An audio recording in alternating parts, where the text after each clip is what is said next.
ब्याज पर ब्याज माफी योजना। किसानों को नहीं मिलेगा फायदा। फसल और ट्रैक्टर लोन योजना में शामिल नहीं, वित्त मंत्रालय ने किया साफ। वित्त मंत्रालय ने साफ किया है कि खेती और उससे जुड़े लोन पर ब्याज माफी योजना का फायदा नहीं मिलेगा।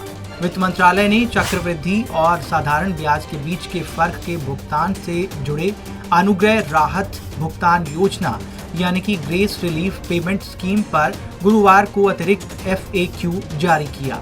मंत्रालय ने कहा कि कर्जदारों को 29 फरवरी तक क्रेडिट कार्ड पर बकाये के लिए भी इस योजना का लाभ मिलेगा।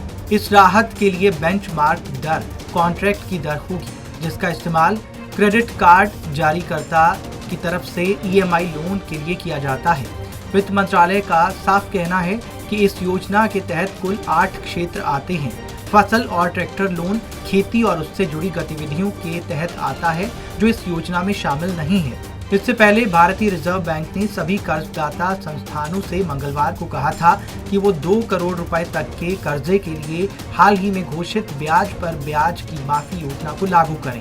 इस योजना के तहत 2 करोड़ रुपए तक के कर्ज पर ब्याज के ऊपर लगने वाले ब्याज 1 मार्च 2020 से 6 महीने के लिए माफ किए जाएंगे।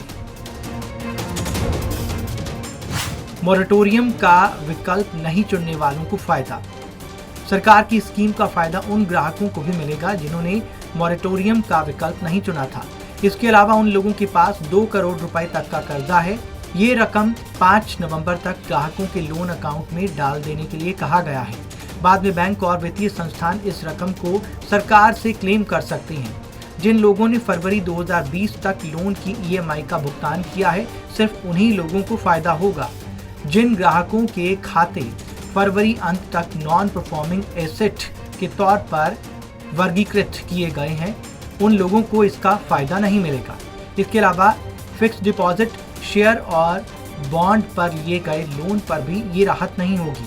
ब्याज पर ब्याज माफी योजना पर वित्त मंत्रालय की तरफ से जारी FAQ यानी फ्रीक्वेंटली आस्क्ड क्वेश्चंस में कहा गया है कि इसके तहत MSME loan, education loan, home loan, credit card बकाया, ऑटो लोन, पर्सनल लोन पर राहत दी जाएगी।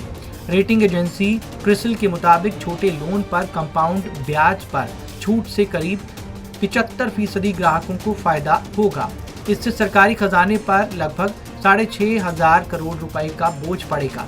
News desk report, Punjab Kesari.